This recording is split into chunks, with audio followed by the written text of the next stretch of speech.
Nana nye medzi na glontinya lenu. Sike anya no xornammedia makok plonyo dokwe.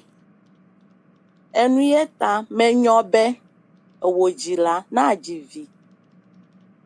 Ne achode obe enyo wude. Ma glontinya de tonu mountain mi. Ape no ade jivi ameton. Ye de kanye egato. De kanye edawola. Edo dowope. Egato ha gale simenye gavio. Etoliela ta flache zeton. Elan habe. Amerike mele dede nene. Eku kontrol wafe meza. Menye kevio. Ye uwo ati. Do ati ola pieme. Yo wochika ati enona. Ati emeno. Ati emono. Akwe ingogbe. Akwe vamegbe. Akwe ingogbe. Akwe vamegbe. De kai. Kenye gato e. Halo do woji. Eda wala he. Halo woda wowoji. Ta apono magbere kayo vai agbleme. Di ya vai fonake. Wo ya ve titiareme. Yo vai po aziza. Ya aziza agblene Oh ye la medi. No wakota ne. Se ye mokpo amadeko. Ta ke ye kwe fie kwa. No va kota ne. Yo kwa apono ha megbo. Yo ko va ko eta kokune aziza. Eta ko vo pi ko aziza gblene be. Eta ye bene kune la meta e mata le jagbagba le yo dalele yo tadi. Le ga kwedo ete kwene wa no yo ta pepepe. Enyo no gblene be ye mate mo well. E be nyama ye gblone ne mo ko yo da ne o la. Kede ku ya kple ko dwi mala ga kpo amare kele hihe mo ho.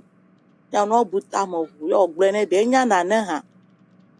E viaro le yesita ebe ya vadi. Ya va gblonya ne de vio hafi ne ya jo. Ta gban to kenye gato e. Eva gbo. Wa pa ziza ova. Yo va gbene be vinyan. Me inake fopela. Eva ipo aziza la le bieme. Obe ene kota ne. Eta ye kone voe. Ye ko be ene ga guglo ko yo dada le tepene. Ye wopete obe ao. Ta va be ya kplo ye dwe. Ye be ya va gbrene de. Enya kekele hasi no wa glo kwa. Ne ya jo. Ye gato le wu yo gbone aziza be. Ede yo kata ye nane kulota de. Ne khreda. Ke khremesinu yo kwade ne ya khafele edantine. Aziza gbrene be. Wo gama kata le sri ye medi de ko.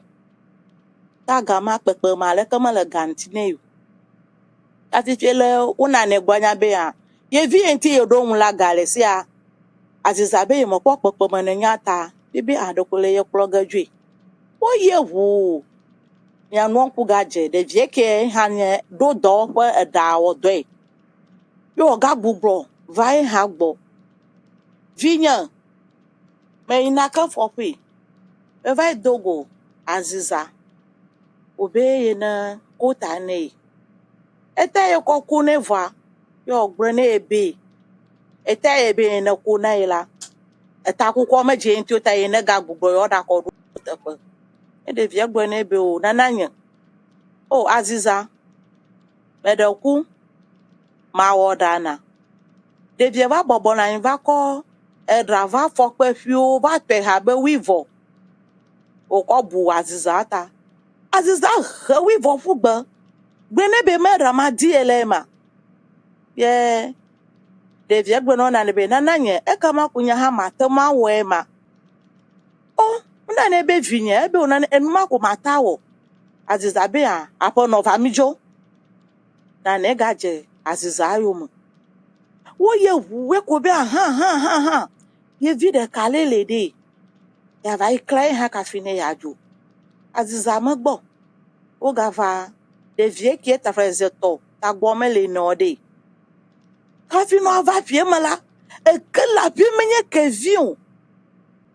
wo tu atio so la pieme wo deka on la tieme ano he no megbe yi ano kova nkume a he megbe akweve ko obi ago devi onko na edu nku no na nele yo edu nku male wo yo la edu nku atutu eka ingogbe atuti va megba eji ko le hele wo ku keke ko de vate apo no prazanti o ko ojo e ko de vie vudu nana nyeva ye wo va gbo yo va gbrene be meyi na ka fo pede ye ma va ipo azizale aviem yo be makota ne ye mo ko eta koko ne ya ziza glone ebe eda edibe ne kone la makoda ne yota ye ne bubloda ne ya ga kodale yota ife imenya nuka ya wocho entio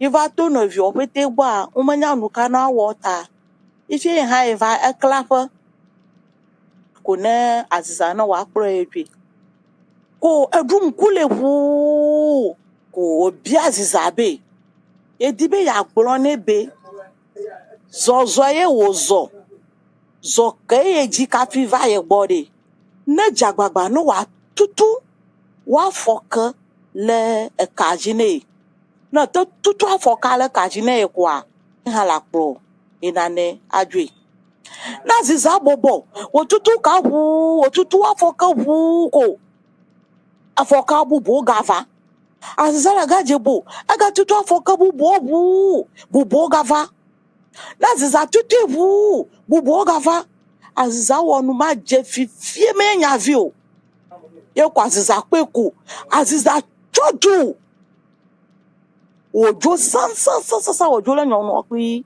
je ki osusu ma le do wonyo enu ma ta na jivi me gatie vi me be vinye ke ku mo lo wo vinye ki ye pe be gato onyo alo me pe be asimele si ekenye gato ku mo lo ale kenya asimoto ku ye lo ale ke ma wo ko wo de vie wo ko gele wo to mo ye jide domin be ma wi ha wele susu adeta de vima amu onye gato wo mete do na na wo mete do na na agbo kaka mekie wo bu beta frazeto wona mare kemele yentiori ye bu ma va de wo na ne wa gbe eta gbe me mi le de wo jila me gatie vimo me gatia mare keme be amede manyo akpena mi be mi tekpo mi ape no me tata zozo ko ide nu fe mi jagba ne mi subscribe de mi ape YouTube channel mi na follow mi ape digital platforms abe Facebook, Instagram, Play, TikTok